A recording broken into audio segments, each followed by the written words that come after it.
Coming up on this episode of Nintendo Cartridge Society, podcasts worth listening to.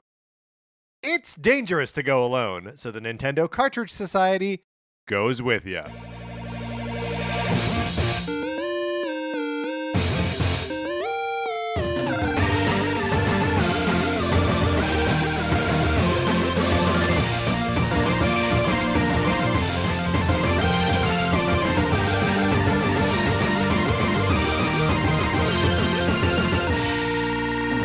Welcome to Nintendo Cartridge Society. My name is Patrick Ellers, and I am joined, as I am always joined, by my co-host, Mark Mitchell. Mark, how's it going? It's going all right. How's it going for you, Patrick?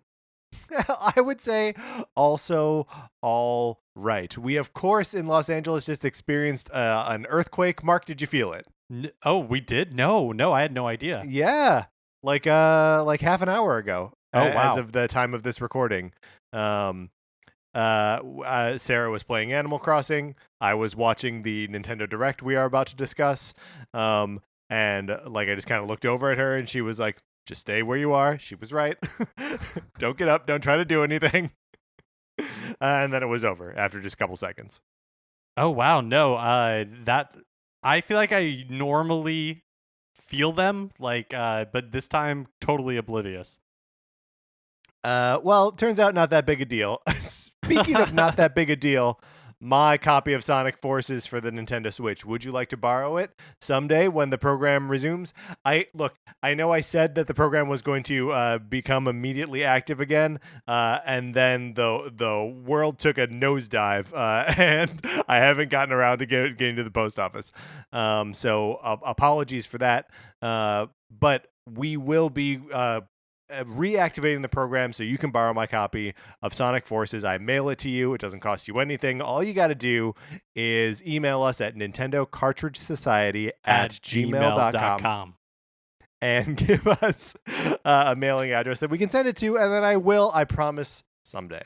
So also, of course, there is no E3 this year. But that doesn't mean that we can't celebrate the spirit of E3 by looking at past Nintendo E3 presentations, which we're going to be doing in just a second. But we'll be doing it all month long. Next Thursday, we're going to be talking about the 2006 E3. The week after that, the 2010. And the last week of June, we'll be talking about the 2011 Nintendo E3. I also really like the way that you put it, that we are going to be celebrating the spirit of E3, literally the ghosts of E3's past. All right, well, let's not screw around anymore. Let's get into it. Let's start talking about Nintendo's E3 2004 presentation.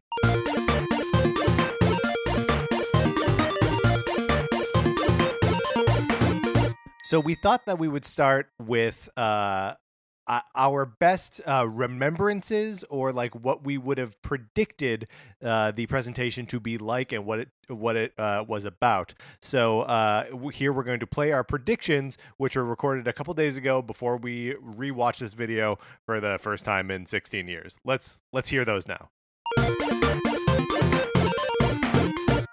Okay, so 2004, I think, since this is going to be before the Nintendo DS comes out, right? That this has got to be before Nintendo starts to embrace the like hyper casual stuff that will like not plague, but like will be the sort of like overtone of the DS and Wii era. Well, so yeah, go ahead. Well, I was going to say it's we didn't talk about 2003's E3, but it's really interesting because like in 2004, we're deep in the GameCube, right? And kind of like the Nintendo is a little bit at a loss at what they're going to do. And like Game Boy Advance is big, but it's not like this is like pre-revolutionary Nintendo, where like they hadn't quite gotten their a console under every TV and 2 handhelds in every bedroom. Right, exactly. Like the 2003 E3 is so interesting to go back and look from just like a Nintendo time capsule, because they're announcing like GameCube games But they there's a whole segment of it where Satoru Iwata is talking about the state of video games and where Nintendo fits into it. And watching it now, it's so obvious where they were headed with the Nintendo DS and with the Wii and this idea of the blue ocean strategy. But at the time, it's really interesting because he's talking about games that are big and the video game industry is huge, and he specifically calls out Vice City. He's we've seen Vice City be incredibly successful, but are we reaching the limits of a medium of what we can have in games? Kind of echoing a little bit the concerns that people had about the violence in San Andreas and all that sort of thing. And and so I think Nintendo in 2004 is still rocking the GameCube. The Wii's a few years out. The DS hasn't been announced yet, and when they announce it, right, they were talking up the DS as a third pillar. That's right. Because they were hedging their bets hardcore. I think this is also Reggie's first E3. And oh man, I'm looking forward to that. I think they kind of have a chip on their shoulder a little bit. Yeah. I think Nintendo feels something to prove. Well, and this is also sort of this is in obviously the later years of the GBA.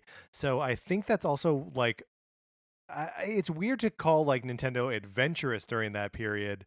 But this is when they start bringing over the Fire Emblem games to the West for the first time. I believe the second GBA game comes out in 2004, 2005. And there are the Four Swords Adventures and that sort of experimental stuff starts to pop around this time. So it'll be interesting to see if any of those make an appearance, if there's any Star Fox Assault or Metroid Prime 2 or 3 or well, not 3, obviously that's on the Wii. But this is right around the time where they're desperate enough to be doing blue ocean stuff, but also still sort of core enough to be digging their heels in on some kind of older franchises or stuff that they're bringing over from Japan. Okay, so not totally wrong.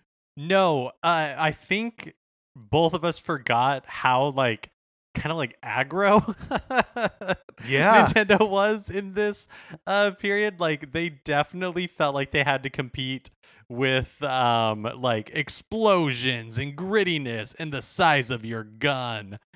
Yeah, well, and it's kind of two different versions of aggro going on at once. There's business aggro because they spent so much time being look at these graphs, we are dominating everyone. I totally forgot how much of a trade show E3 used to be, where now all that stuff, if it's happening at all, is happening behind the scenes.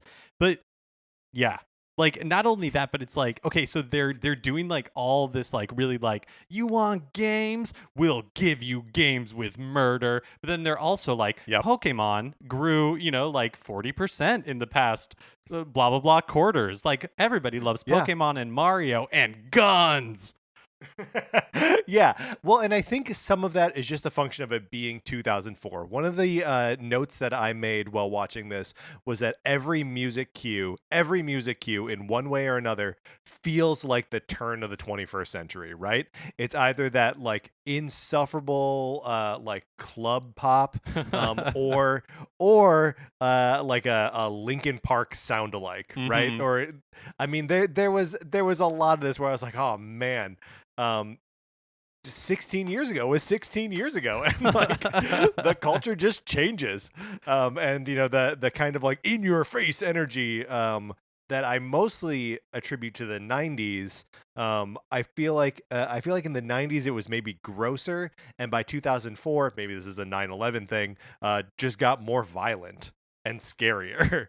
Well, do you know what I think is interesting is that so watching this again, I feel for whether you like the Nintendo of the DS and Wii era or you don't, there was such a clarity of vision as to what they were about. Yes. And I think it got like muddied a little bit again with the Wii U. And I think that there is once again like a unifying vision with Switch, or at least it feels that way. But like watching this presentation, it really does feel like a company that like is kind of fighting against itself when it tries to present itself as like about the hardcore gamers. Yeah, well, and I mean, there's a moment in this where Reggie specifically calls out that, like, we're going to be making a lot of games that aren't going to be exciting the people that are in this room right now. Like games for people who are not your age. And he's talking to a room full of game journos, right? Not your age, people who do not have your tastes.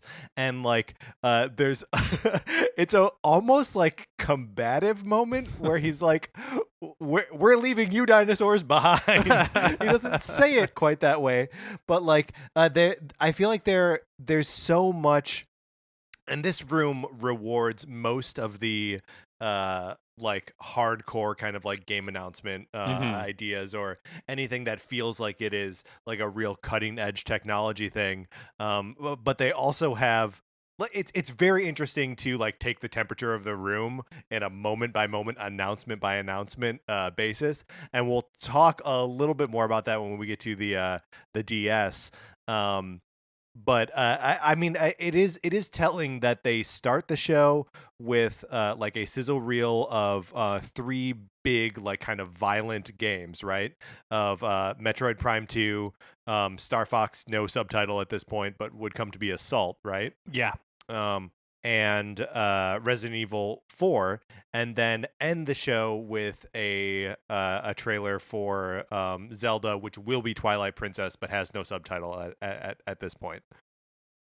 Yeah, and the Nintendo DS part is so interesting because, you know, it's the first time that they had like shown it off, and we take for granted now like what a huge success the DS was, but to hear them just like at its very core explaining like two screens and how they might be used is like so fascinating with the hindsight of, you know, like how that generation would go. Yeah, so how do you want to approach this? I can kind of take us through basically the whole presentation, like step by step, if you like, and we can talk about if we have anything to say about those individual moments. Yeah, let's do that. Let's just run it down.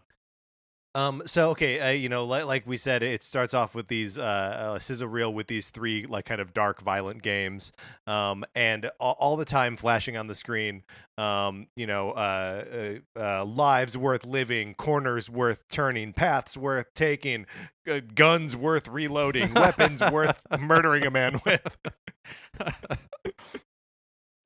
The tone here is just wild, and that sizzle reel is punctuated by Reggie coming out wearing a coat that is like 4 sizes too big for him. A jacket, I guess. I mean, Reggie's a big man, so I think finding like tailored suits are probably really difficult. But yeah, it's also, you know, like 16 years ago. Right. But I think so. This was Reggie's first E3. And this is when he makes his now infamous, like, my name is Reggie, I'm about kicking ass, I'm about taking names, and we're about making games. And that is, like, a pretty clear indication of where Nintendo's mind was at. Yeah, and like that is the tone for this thing, right?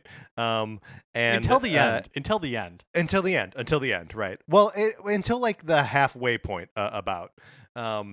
And they follow this up with like a more in-depth trailer for Metroid Prime 2, which again is really like the words that flash up on screen are all emphasizing like the darkness, Samus versus Dark Samus, the hunter versus the hunted, and then also like just throwing out there 4-player split screen multiplayer, which is not something that we really remember the Metroid Prime series for. Right. So I cannot really remember. Is this the first time that Dark Samus comes into the series, or is Dark Samus something from? Yeah, it is, right? Yeah, that's so weird to me because it feels like so. Now you're just like, oh yeah, Dark Samus, like that always existed. Yeah, there's the Samus X like parasite kind of doppelganger of her in Fusion, but yeah, this is the first time that um we ever see Dark Samus, and also this is the first time that we get like the first person multiplayer as well. We'll get another tease of it later in the show for Metroid Prime Hunters on the DS.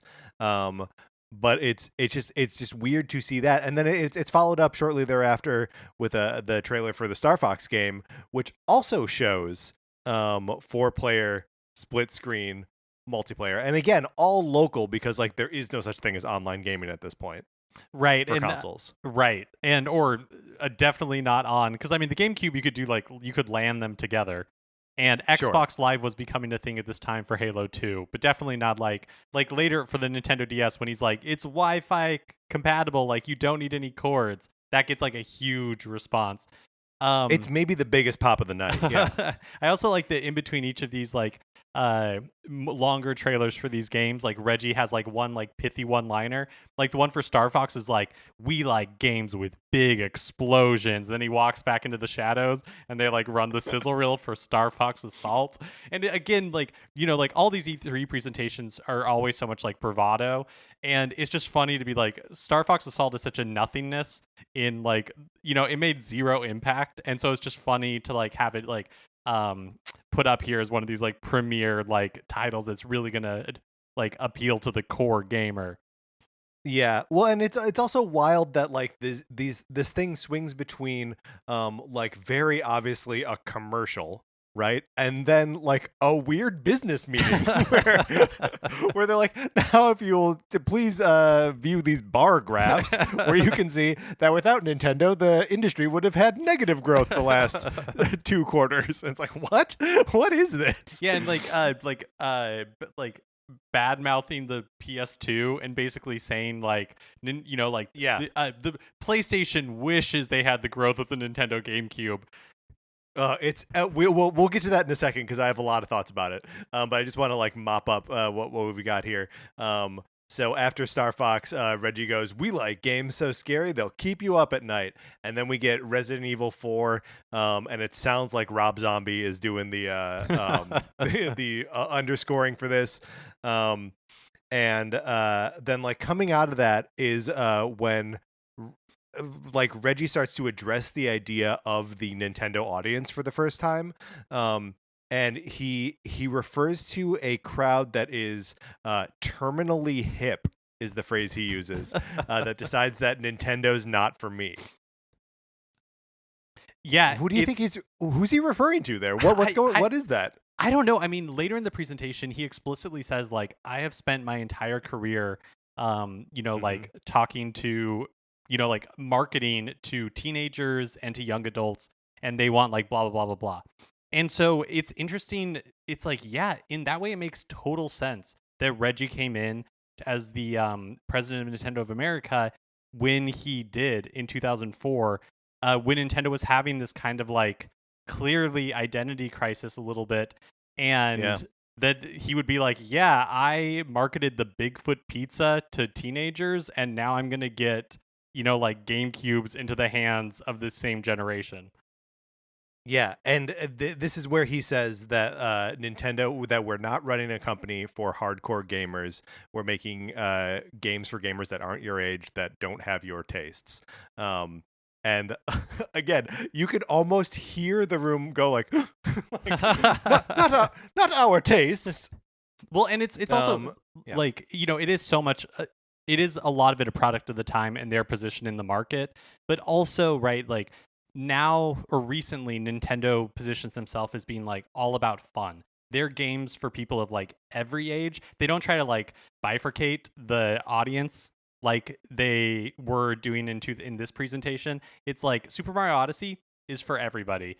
Animal Crossing is for everybody. For everybody. Yeah. And even something like Zelda, like Breath of the Wild, is for everybody, right? Like it can be like the grand epic open world experience, but it also has like an approachable art style in a way that like Twilight Princess, as we'll see at the end of this game, that it presents, like a really like dark and like on fire version of Hyrule, that isn't friendly in the way that like Breath of the Wild would be, you know, 10, 12 years later. And this is when we start making taking little shots at the other guys. And Reggie's like, some companies need you to use their memory cards or something, their memory sticks. Oh yeah, that's it. That's his burn on PlayStation. On Sony. And then his burn on Microsoft is like, and other guys just, they don't care what you do as long as you're using their operating system. And the audience is like, reacts like it's a really sick burn. Well, the thing is, like, I don't remember 2004, evidently, but was there like widespread resentment about having to use Windows? Like, where were we as a culture? Well, I think that, right, like, after the iPhone was released, right, like, Google at this point doesn't exist for all intents and purposes. Right. You know, like, it is not the juggernaut that it is today. And so now, like, in a weird way, like, technology choices are a little more democratized. Like, you have more options versus, like in 2004, it was basically Microsoft and nobody. Yeah. That's a good point. So maybe he's just coming after like that sort of monopoly idea. But it's so weird that he positions in both of these things. He's like, Sony, you got to use their memory cards, and Microsoft, you got to use their operating system. But Nintendo is like the king of proprietary nonsense.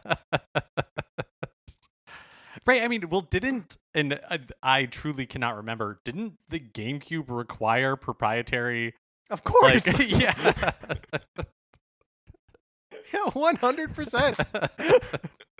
Like, even his shot about the memory cards doesn't make any sense. Yeah. And like, Sony, in one form or another, publishes games on platforms that aren't PlayStation. Microsoft publishes games on platforms that aren't Xbox, but Nintendo only publishes games on Nintendo hardware. Like, I don't know, guys. It's a weird stance to take.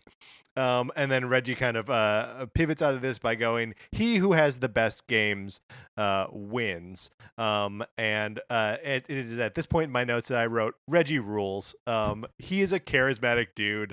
And even when he's got these like really like arduous lines that are like had too much bravado and they're too long and like too verbose, like I just like him. I just totally like the guy. Reggie is awesome. And like, I know that there's the Phil Harrisons of the world where people like them, but I feel like that sort of like a little bit larger than life persona is such a good, because it's like playful. Like, you're right, like it is bravado, like it is clearly a little bit like, hey, I'm putting on a show.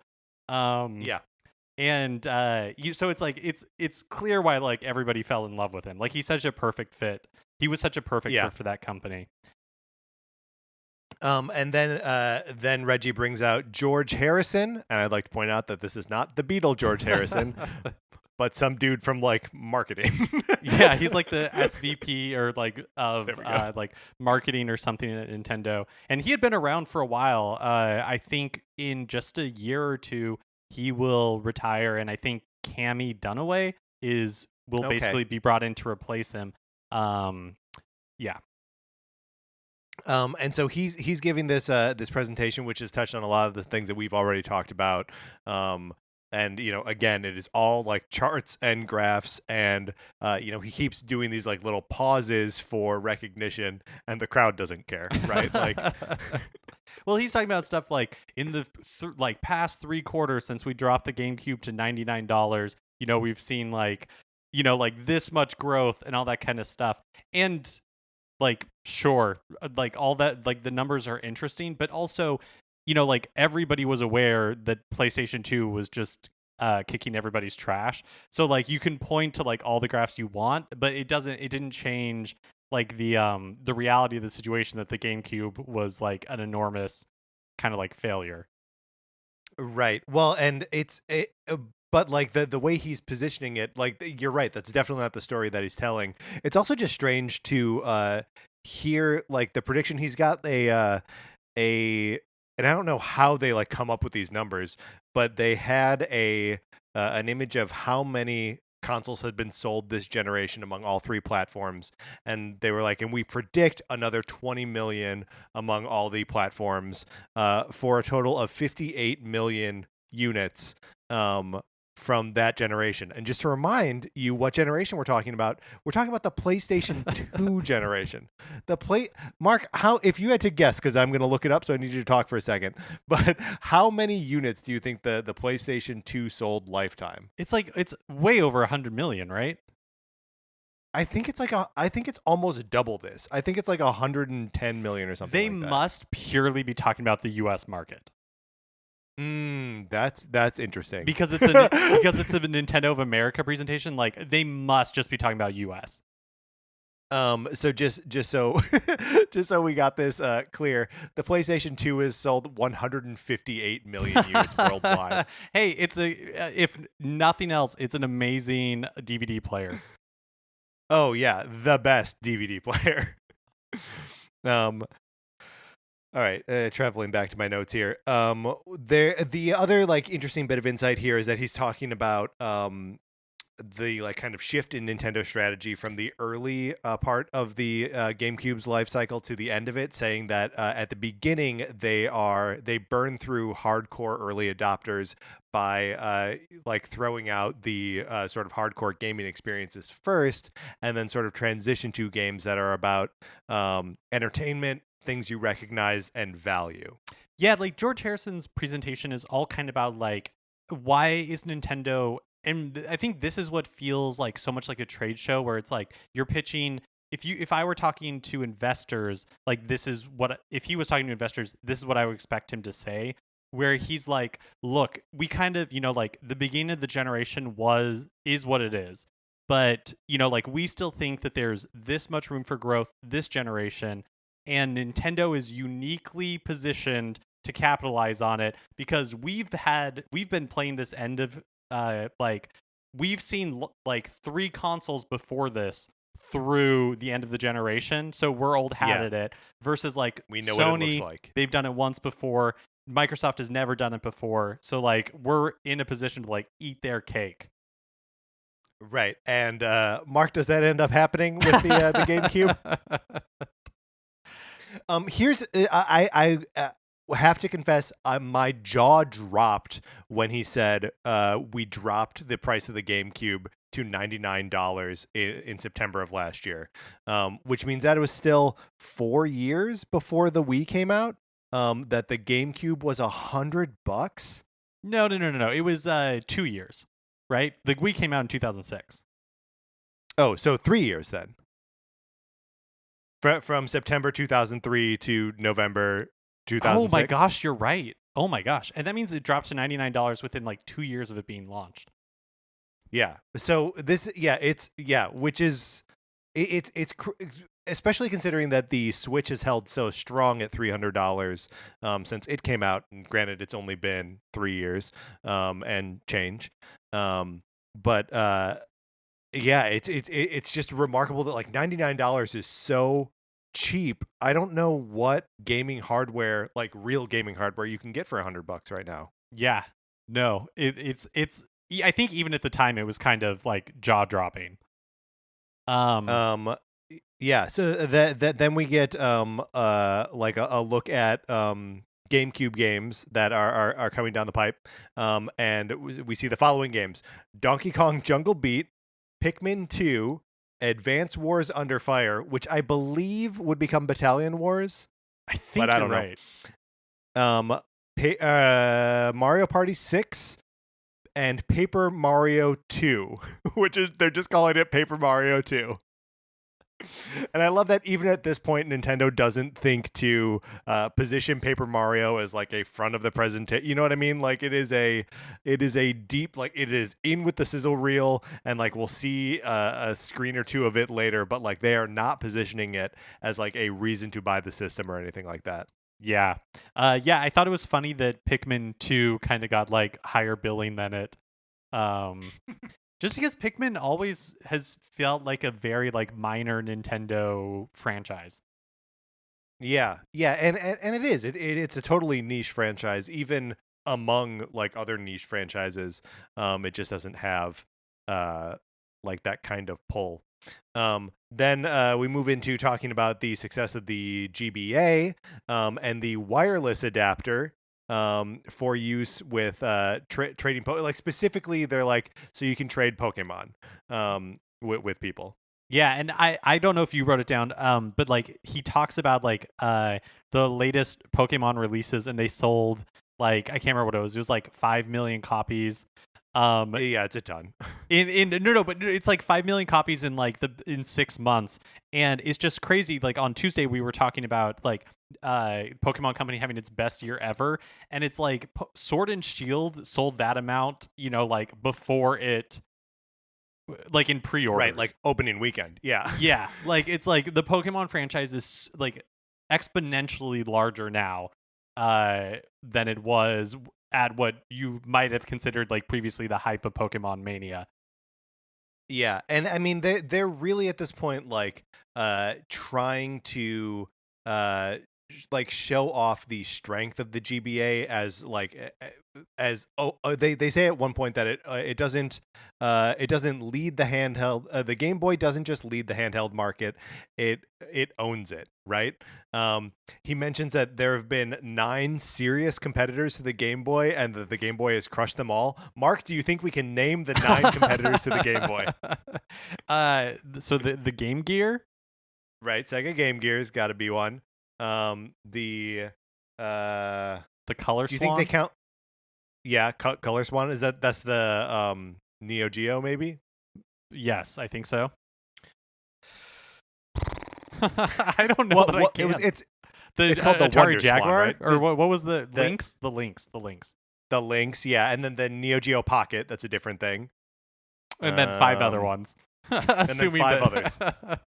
But no, like, look, they know that where they kind of have to like make a case for GameCube. They know that they are in a position of strength when it comes to handhelds, and like when he talks about the PSP, he is like grinding the PSP into the dirt.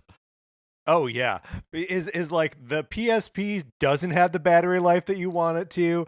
It's the Game Boy, you could throw it down a flight of stairs, it's gonna be fine. Your PSP is gonna break in a second.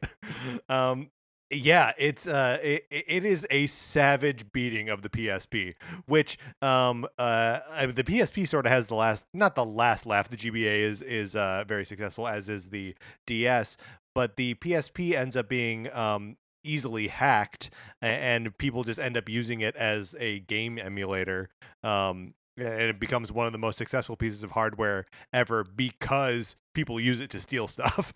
Well, and I think at this point, like the PSP hadn't been released yet, so he was kind of like preemptively being like, "This thing sucks," and the GBA is like, if you're an adult who's into games, the GBA is what you need, because we have this like NES Special Edition, Game Boy SP, and we're putting episodes of Pokemon and SpongeBob on cartridges so you can watch them. Yeah, GBA video. Did you ever have one of those? Or I don't think I did, but I think my younger siblings did. But I had totally forgotten this existed until he brought it up. Yeah, me too. They're like the cartridges that you will see at like a GameStop or a store that has like a bunch of Game Boy Advance games. And for a second, you're like, "Oh, they made a SpongeBob game," and then you're like, "No, that's 4 episodes of SpongeBob." They pop up a little pie chart here that show that about 1/3 of GBA users are over the age of 18, and that Nintendo is targeting games that are for people over the age of 25. So in 2004, in Nintendo's eyes, the 25-year-old gamer is the geriatric gamer. Think about that. Think about how like how much now the industry has like, when a game is like geared towards an older audience, it is geared towards like 30s. It is geared towards dads now, right? Totally. And like that Nintendo at this point was like, 25 is as old as which like makes a, like, again, the DS is right around the corner where they're like, Yeah. no, but like right now it makes total sense because they're like, yeah, like we're gonna go for those older gamers, the ones who are really excited about like the NES classics coming to Game Boy Yeah. Advance, like really like the first generation of gamers. Yeah. And it's specifically calling out the NES version of the Game Boy SP, Which Game I Boy Advance totally SP. owned. I 100% bought one of those. I watching this and seeing Game Boy Advance and Game Boy Advance SPs on the screen so much made me really want a Game Boy Advance SP. I want it so bad. It's a good little system, and then they rattle off a couple more games that would be coming to the Game Boy Advance, including Donkey Kong Country 2, F-Zero 2, which is GP Legend, but they were just calling it F-Zero 2, Zelda the Minish Cap, Mario Party, Mario Pinball, Mario Golf, Donkey Kong King of Swing, Mario vs. Donkey Kong, Kirby and the Amazing Mirror, and Pokemon Fire Red and Leaf Green. This made me so nostalgic for not necessarily that specific era, but things like, even with the Switch, companies, we were lamenting this with Capcom on Tuesday, but it's just like companies don't have the resources or the time to spend on these just like small, like Mario Pinball. Like I don't know that we'll ever get another Mario Pinball, and it made me miss like that era of gaming where like Totally. just like these like titles that are made for handhelds. The DS was great about this as well, where you're just like like these titles that otherwise wouldn't exist, but because like the machines are cheaper to develop for, then like companies can dedicate resources and they can take risks without having to break the bank. It is weird though that Nintendo's not still doing this sort of thing though, right? Like, I mean, one of the games on here is Mario versus Donkey Kong, which is the sort of precursor to the like minis, right? Or is minis? I don't remember. But like though they made a ton of those games for the 3DS or for the DS and the 3DS. But like that series is probably done now because it feels too budget, right? It feels like a $40 game, or less. And like Nintendo has been, we've talked about seeing a lot more of the mobile franchises on the Switch in the last like 2 years. With Fire Emblem and Pokemon and like Animal Crossing. But they are definitely the like home console versions of those things. And it makes me wonder if Nintendo's ever going to get back to doing the like sort of handheld versions of their series and put them on Switch at a lower price point. And I think maybe arguably how they are trying to do this is like with those kind of interesting and unexpected third party or indie developer partnerships that they've done, like that, like what was the most recent one, like Get a Job or something like that. And before that, there was like the ambulance one, like Stretchers or whatever. Stretchers, yeah. Like with these just like kind of like surprise titles. I also hope that someday we will see the return of stuff like this. I worry though that just like the economics of gaming, like Nintendo is a large company, but even they, like have to be somewhat focused. And with the amount of people that it takes to create a like HD game nowadays, that they just don't have like the resources to also be doing this other like thing. Yeah, which I mean, you're right, means that like they have to get involved with a lot more partners, and like obviously we saw that like Cadence of Hyrule is a pretty good example of a game published by Nintendo, not developed by them. That is a definitely smaller title, is an indie game just being published by Nintendo and has Nintendo characters in it. So like maybe that's carrying on the sort of like spirit of that.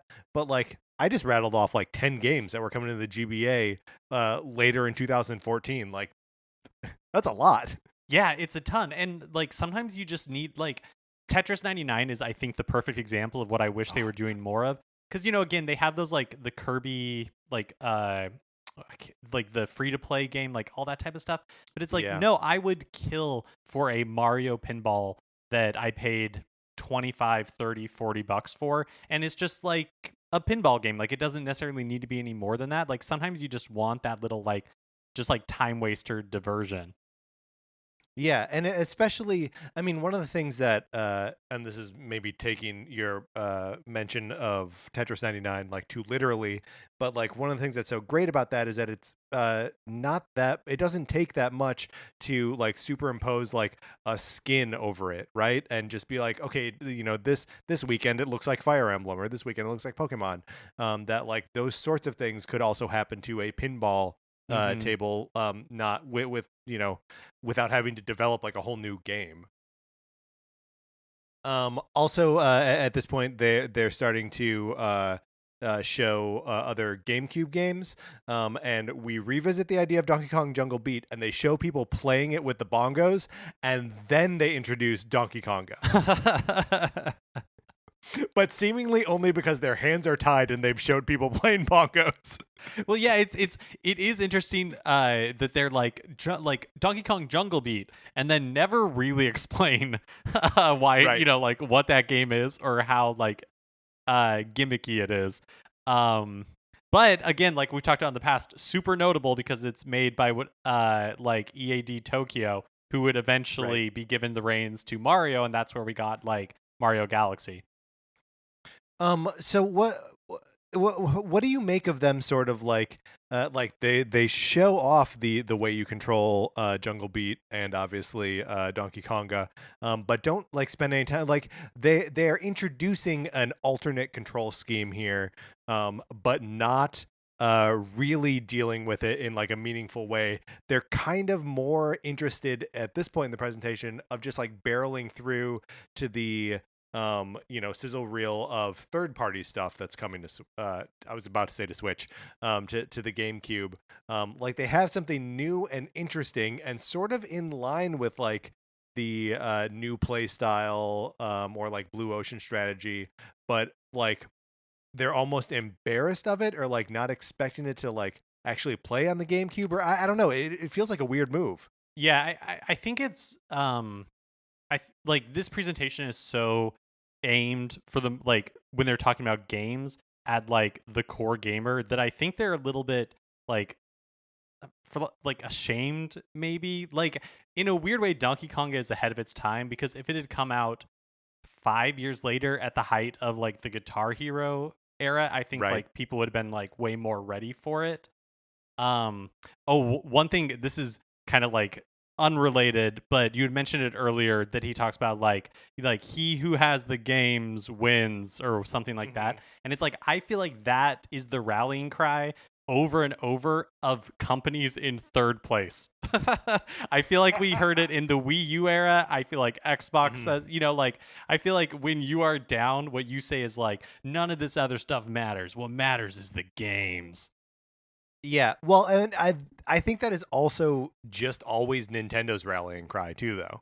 Like, even now, like they are probably the Switch is a successful piece of hardware, but I think they're like, yeah, it's the software that's making it the king of the crop. See, I disagree. I feel like normally when like they're on top, like during the DS or the Wii era, or like the Switch era, like I feel like they don't have to make that claim because it's so self-evident. Sure. And so like, they've never had to have a direct like they did in the Wii U era, where they were like, I promise you, we're just talking about games for the Wii U, like really explicit. And like, cause with the Switch, they can be like, oh yeah, people love, like the flexibility the Switch brings them, like blah, blah, blah, blah, because because there's such a flood of software, they don't have to go out of their way to be like, and there are games on this thing too. Yeah, no, and that's a good point. And also, like, all you really need to do is show a bunch of people playing a Mario Kart, and then it's like, oh yeah, no, I want that thing. Right? Yeah. During this third-party sizzle reel, we see Killer 7, Baten Kaidos, Terminator 3 Redemption, Harry Potter and the Prisoner of Azkaban. Baten Kaidos is so funny to me because every trailer they show is just people screaming. every like they show just a bunch of snippets, like real Yeah. short, like 3 or 4 seconds, and every single one is like people screaming or like appealing to the heavens, like Yes. Is it Betten Kaitos that opens the presentation? yeah, Where it is yeah, in the montage, yeah. there's like a green-haired dude who's like, as you say, screaming towards the heavens, and then like wings pop out of his back. Yeah. Oh God, what a time to be alive. So okay, this sort of wraps up the GBA GameCube portion of the presentation, and at this point we're about 25 minutes into a 45-minute presentation. And Reggie, a giant of a man, reaches into his oversized jacket's pocket and pulls out a Nintendo DS for the first time, revealing what the machine looks like. Yeah. So, and by the way, the one he pulls out of his pocket is not even what the OG at Nintendo DS ends up looking like. It is Amazing. clearly a rough prototype. Yeah. So, kind of what happened with the 3DS is that like earlier they had announced that they were working on like a dual screen system, but they didn't like reveal it until the C3. So I believe this is the first time that the public got to look at it. Yeah, well, and this is clearly something that has been mentioned before, the either DS or dual screen. And I think it's interesting. Most of the time, they just call it DS. They don't call it the DS or the Nintendo DS or Nintendo Well, DS. that's because I don't know if you at the end when he's like it's coming to Japan and America like this year with and he's Yeah. like when it's released it'll be with a new name and a because like a DS was just the code name that ends up turning out to be just like what they called it, and so he's like like it's gonna be released with a new name and like a reasonable price or something like that. Yeah. Well, and this is also it's interesting to see Nintendo start to and we'll obviously see this with the Wii, but starts to play with like what the name of the system means. Like they're saying like DS, obviously you know that already as dual screen because it has two screens, but we're thinking of it as a developer system. And you know, which is a cool kind of like take on that, but also is like the idea that DS means more than what you think it means. And they show this off by having like tiny little interview clips with people like presidents of development companies and But Yeah. yes. But before we get there, he shows off the DS and they show a video of what I think are GameStop managers from different like stores being like, Yeah, you know, sure. like Nintendo owns handhelds. Like people are gonna really love this dual screen system when they see it, like that kind of stuff. Yeah, I forgot about these guys. And so I only because like when we talk about E3 as a trade show, a lot of the time what we were talking about was like people from game retailers like EB Toys and stuff like that. Yeah, so it is important to have like the people on the ground who are like interfacing with the like consumers actually having some insight into like, yeah, I think people are gonna like this. Yeah, because you kind of Um, needed them to be like evangelists for your system. Yeah, I mean the thing that's so crazy about all of this, and like it totally floors me, is that they just spent 15 minutes talking about how the Game Boy has dominated the handheld market. Right? That it's like undefeated. It doesn't lead the market. It owns it. 100% market share. And they're like, we're going to put out a different thing.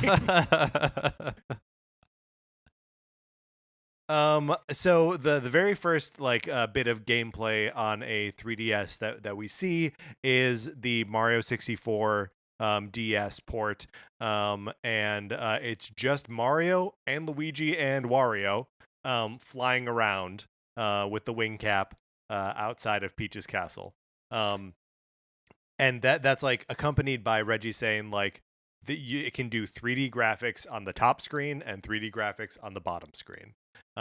And people love that. Well, and especially because the PSP wasn't out yet, so like obviously that would be able to do 3D graphics as well, but it was a big deal. I remember being like, oh my gosh, like a Nintendo 64 graphics on a handheld, Yeah, like me too. this is amazing. I also, you brought it up and I interrupted you, and so I don't want us to like go slide by it too fast. Is that they have a montage of like of executives from like video game companies that some don't even exist anymore, like Vindevi, Universal, that, and they're like, you know, like these high level executives that they will be like, wow, like, yeah, the 3DS is really going to change like the way that we can develop games. Like everybody's really excited about this. And what's cool is that with the DS, like that actually came true. Like some of it was successful and some of it wasn't, but it did change the way that people like made those games. Yeah, and at this point, we're really just talking about like the technical specs of it, right? Like we aren't really into, and we'll get to it in a second, but into like the different ways that you interface with the system and how it's totally different than all handhelds. And you know, it's again, you know, you mentioned like, well, when does the first iPhone come out? 2007. 2007. So this is 3 years before the iPhone comes out. So like, yeah, we know touch screens, but like they're not ubiquitous, right? And when we get to the fact that like you control stuff by touching it, like that is legitimately a revolutionary thing that changes the industry, or at least is ahead of the curve on where the industry was going already. So Reggie's like, you know, you can the two screens can be used in almost whatever way you want, with 3D graphics on both screens, someone taking up a character taking up two separate panels, or having like a persistent map on one screen. And then he shows off Metroid Prime Hunters, and this is where the presentation becomes a roller coaster, because the crowd sees Metroid Prime of a sort running on a DS and they lose their minds. Like he has to stop, and like more footage of the game just has to play while people applaud because a room full of game journalists is excited to see Metroid Prime. Surprise. And then he's like and no longer will shooting be relegated to buttons. You just tap on the screen where you want to shoot, and you could there. This is the closest the crowd comes to booing him. They were so happy and then so disappointed. It's also so funny because, you know, both those games would be playable, but Hunters wouldn't come out for a number of years because it had a really troubled development history. And like that game is like notoriously let down by its control scheme, because how do you have like face buttons and like use the little slide, you know, like all that kind of stuff. Yeah. I mean, it let down by the control scheme in much the same way that Mario 64 right, because you just have is also let down by the control scheme. Yeah, because you need to have an analog stick, and like they sold a thing that like a sticker control stick that you could put on the screen, and they have like the thumb thing, so you're like a thumb strap, so your thumb could have this like basically a stylus at the end of your thumb. I think it came with my OG DS that also had a demo for Metroid Prime Hunters, was like this like like little like thumb thing. Reggie also during this is when he's showing off like the DS and he's talking about all the specs and everything. It's funny how the playbook for announcing new consoles has not changed ever. Like down to the very sentence, immersing the consumer into the gaming experience like never before. How many ice cubes are in the Joy-Con, Mark? Yeah, well, and so speaking of that, like this is where we start to get into the sort of technical features that aren't like just the specs, and starting with backwards compatibility for Game Boy Advance, which rightfully gets a pretty big pop from the audience as well, which is good because he needed to win them back after that. You just tap where you want to fire, and is also interesting that like that, you know, like Nintendo has not done that. At least they didn't originally do that with their home consoles, but that has always been true of Game Boy, of like handheld generations, that they have always, at least in one iteration or another, supported the previous generation. Yeah, it is a little bit of a strange thing to do though, just because like they're bragging about Game Boy Advance market penetration already, that they're like, yeah, and this thing can also play those games, where it's just like, but people already have it. Well, I think it's a total like hedging of their bets, right? Because Yeah. then Yeah. they can be like, oof, like we at least have this Game Boy Advance like library of games in case this DS thing doesn't work out. And then we also can say like, hey, like don't buy a new like Game Boy Advance, like just buy a DS, you'll get the DS games, Yeah. but you also get everything that a Game Boy Advance could do. I think there's also probably a not insignificant part of the market that was probably still playing their Game Boys and Game Boy Colors at that point, because like that thing got revitalized like right at the end of the 90s, and we're only in 2004 at this point. So like, you know, a Game Boy Color isn't an old piece of hardware that a lot of people could still be playing a bunch of Pokemon games on. So like, just saying like, okay, yeah, you can skip the Game Boy Advance generation if you want and still play the games on the DS. Yeah, oh yeah, that's a really good point because the DS wasn't in the market that long, especially compared to like the how long the Game Boy was around until the DS showed up. So that does make the GBA wasn't around that long. Oh yeah. Sorry, the GBA wasn't around that long. Like it only had a lifespan of what at this point, like 4 or 5 years before the DS basically came along. It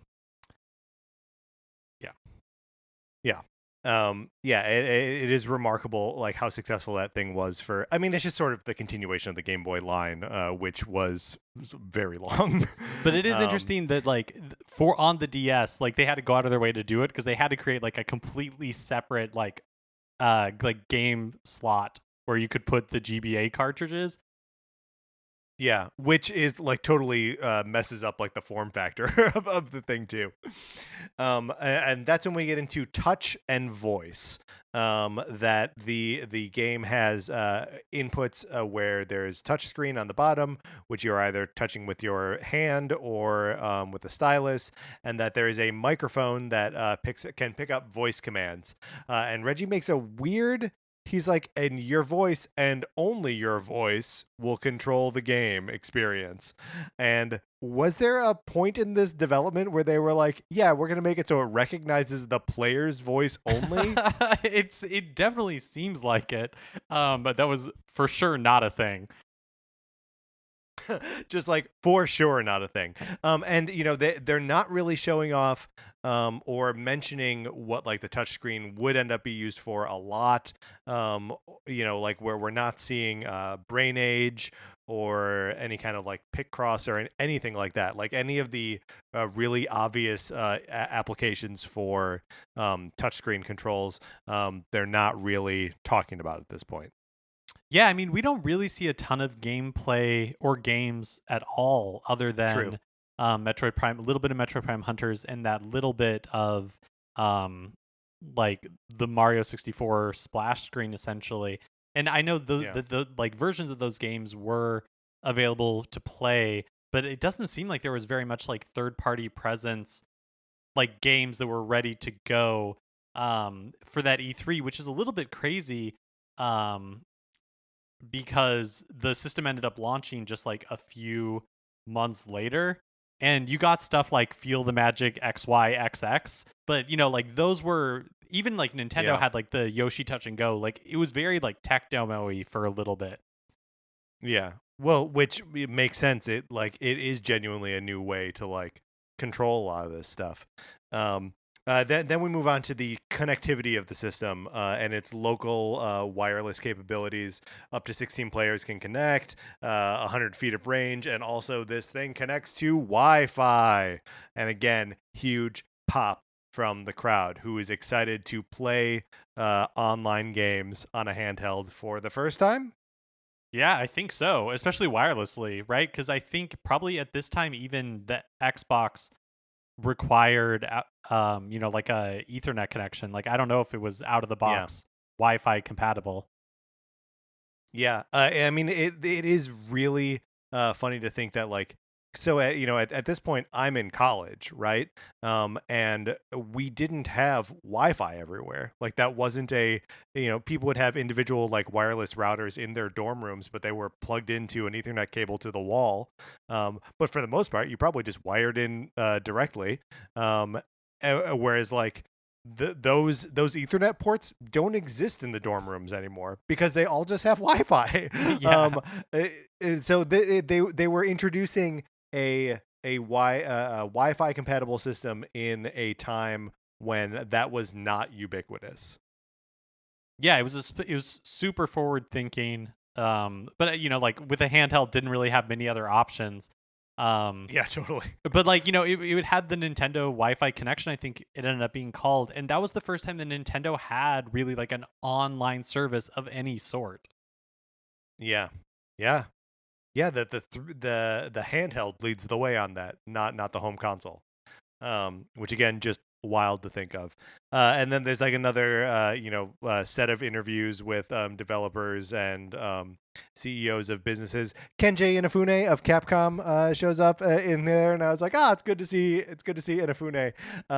And then that like, it's good to see this person again, just continues as Satoru Iwata, the late great president of Nintendo, comes out and is also just charming. Man, Nintendo's got some like just charismatic people at the top of their of their organization. Mm-hmm. It was really fun to see him again. So this is where he even starts to tease the Wii.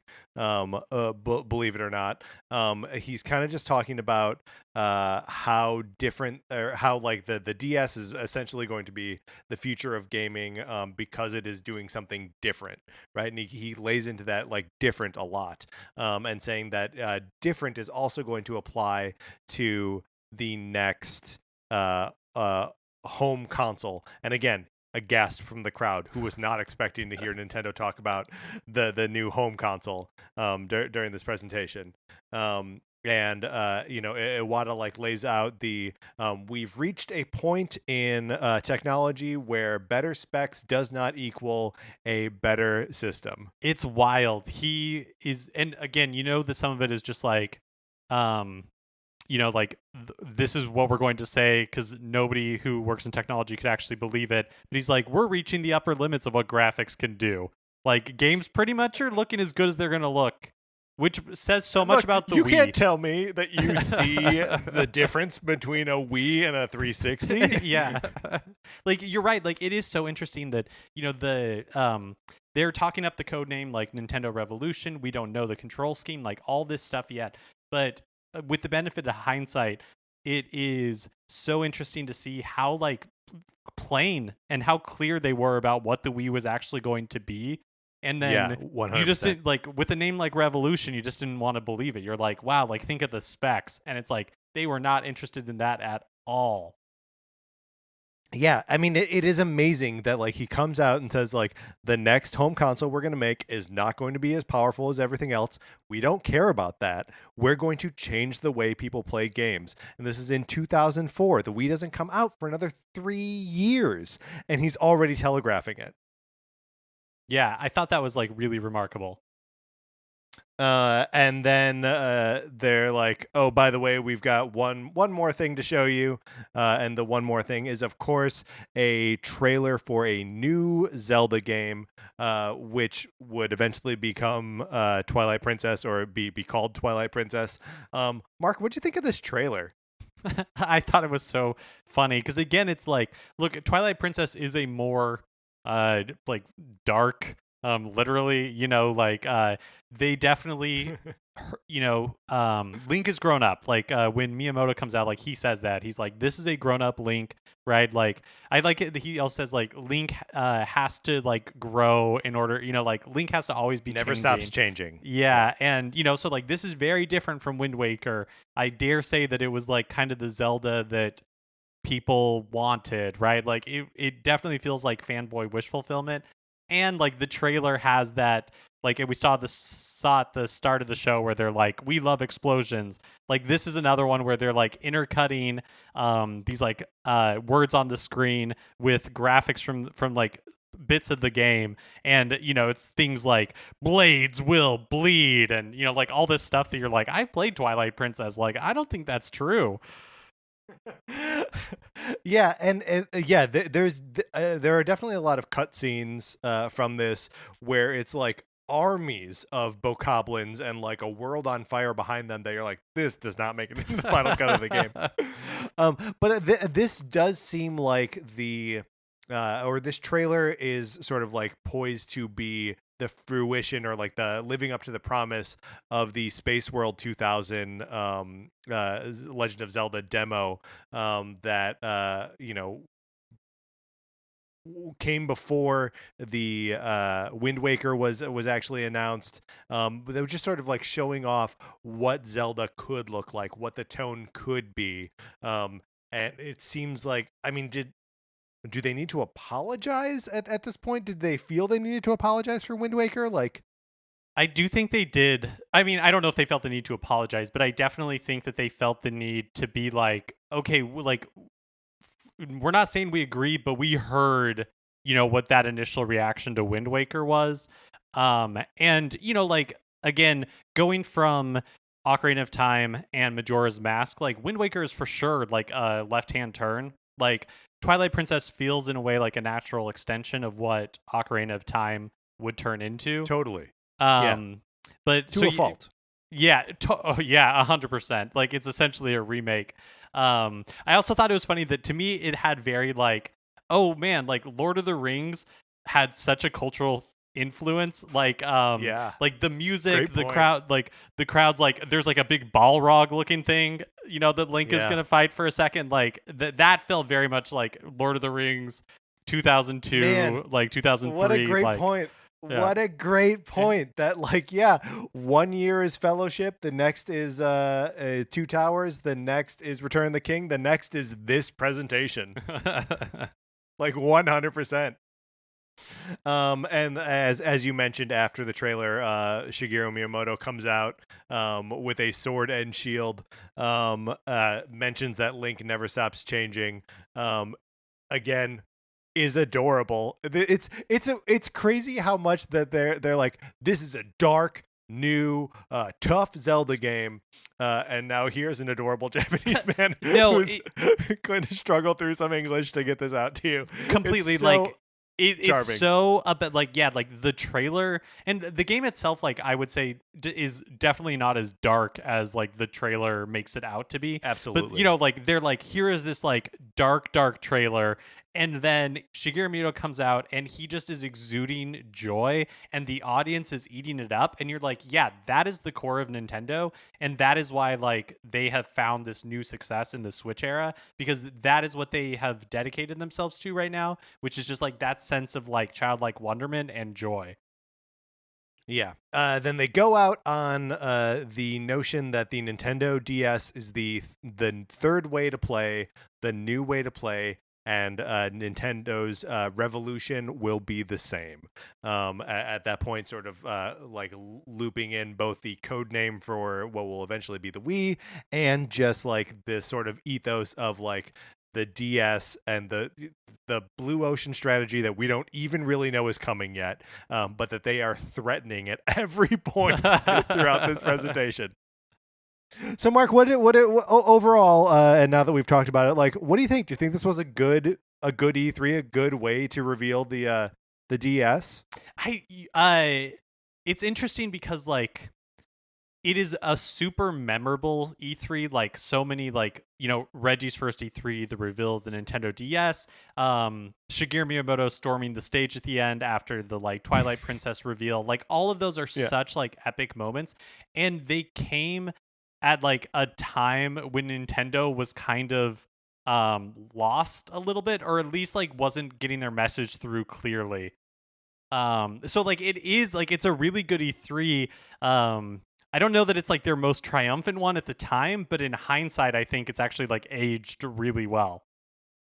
Yeah, I mean the thing that I think it is lacking the most is seeing any kind of compelling gameplay experiences on the DS. Because all they really have at this point is the hardware, and then the fact that they're showing off a Metroid game, which is basically just Metroid Prime, and a Mario game, which is basically just Mario 64. That those experiences aren't ready. Like it's all the promise of something to come, and it's possible that they have some ideas for like the direction that they're going to take the DS. They don't know that like they don't know what the system's going to be. And it takes some time and a lot of development to actually get there, and also like a hardware revision. Frankly, like the DS comes out at the end of 2004, but like, is the DS Lite 2006? Ooh, that's a good question. I think it's 18 months later, so I think it is 2006. Okay. Yeah. Because that's when I got one. Like I being a lifelong Nintendo fan, just skipped out on the original issue of the hardware. Yeah, no, the DS Lite is 100% when that machine took off, and it makes like complete sense, right? Like the original DS is. It looked so unfinished, like so unrefined. Like it was not a system that would appeal to a broad audience. Like you wouldn't see it in the store and want to pick it up. But with the DS, they like I coveted that DS Polar Light, Polar White. Like I wanted it so bad, and I remember checking Target like every day to like pick it up. And it's like, yeah, because it looked so appealing, but it looked so appealing to like a broad audience. Yeah, I think to this day it remains Nintendo's best looking handheld, the DS Lite. It's just so like it ends up looking better, and like I don't know, it just I honestly I don't know what it is about it that makes it seem better than even things that are only slightly different, like the DSi or the 3DS. It just the form factor of it is so like clean and smooth and like round and nice. I think it really benefited from like kind of the halo effect around the iPod and some of like Apple's cool products at the time, because sure. Nintendo for sure was kind of like aping that white and black plastic look, but like they captured it in a really like they captured the right spirit of those products, which is like, hey, this is like really approachable and it's great for your kids, but it's great for your mom, and like everybody looks cool using this. That was let's close this out.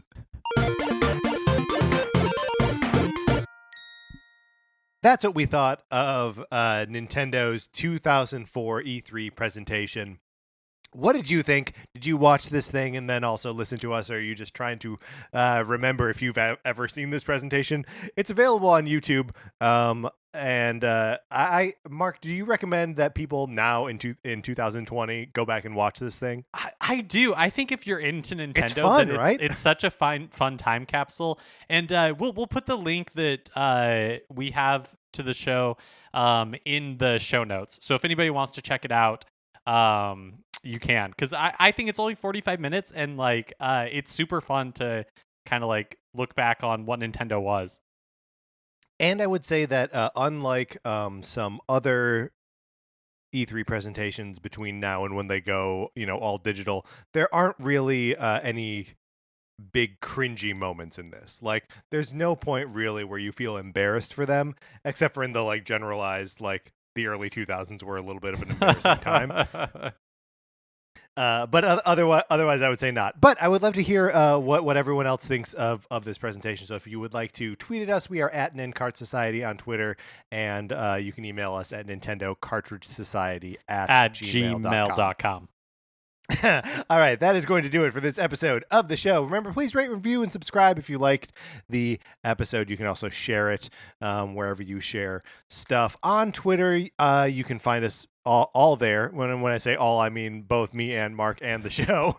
I'm at Patrick_Ellers, Mark's at MK Mitchell, and the show is at NinCart Society. There's also a Facebook page, which is just Nintendo Cartridge Society. Olivia Duncan made our logo. Our theme music is provided by 8-Bit Betty. You can get more of his music by going to 8bitbetty.com or by listening right now. For my co-host, Mark Mitchell, this is Patrick Ellers saying thank you for listening.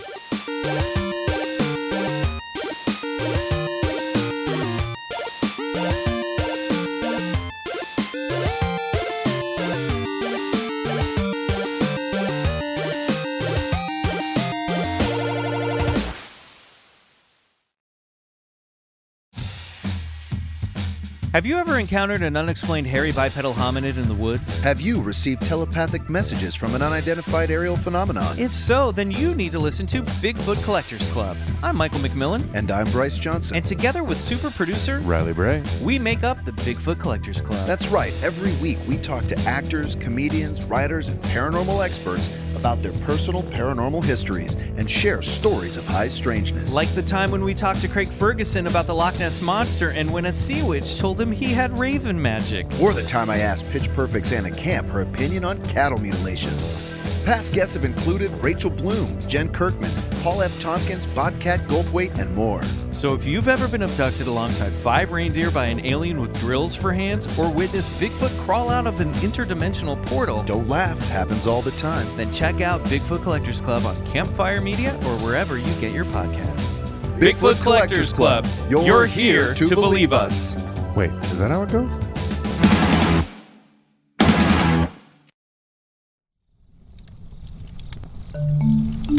Campfire.